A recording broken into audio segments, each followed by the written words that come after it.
Be it storm damage, flood or road accident, State Emergency Service volunteers are often first on the scene. In Victoria, they say their job is getting harder. I became very aware very quickly that the organisation has significant challenges. Until a month ago, Brendan Rasmussen was an operations manager with the SES in Western Victoria, a paid role overseeing around 300 volunteers. We're not attracting and possibly more importantly, not retaining volunteers. He also served as a volunteer, but he left the service altogether, feeling disillusioned. The level of administration they're required to complete nowadays has increased significantly. A lot of the training is no longer as realistic as it could be. He believes there's a major breakdown in communication between volunteers and head office. The drummer's spoken with half a dozen former and current Victorian SES volunteers. Most are uncomfortable speaking publicly for fear of repercussions from head office. All shared similar concerns and felt their feedback had fallen upon deaf ears.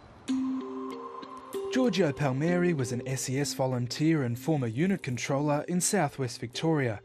He resigned after 13 years when a complaint against a staff member went unresolved. Why did you resign from the SES? There are many reasons, but probably the one that told me that's it, I can't bear this anymore, was the continuous intimidation from a SES staff member.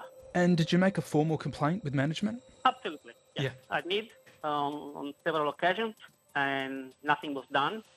The drum raised volunteers' concerns with the Victorian SES and asked for an interview. They instead provided us with a statement. Vic SES is coming off the busiest 3-year period in its history in terms of the number of calls for help. Our members have done an incredible job during this period.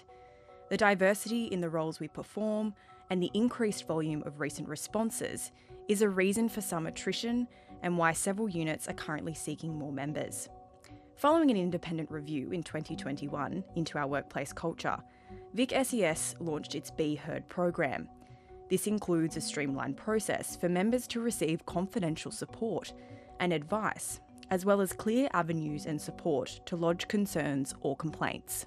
The organisation says volunteer numbers have remained stable in recent years, but their annual reports show active members reached a near-decade low in 2022, dipping below 4,000, before seeing an uptick this year.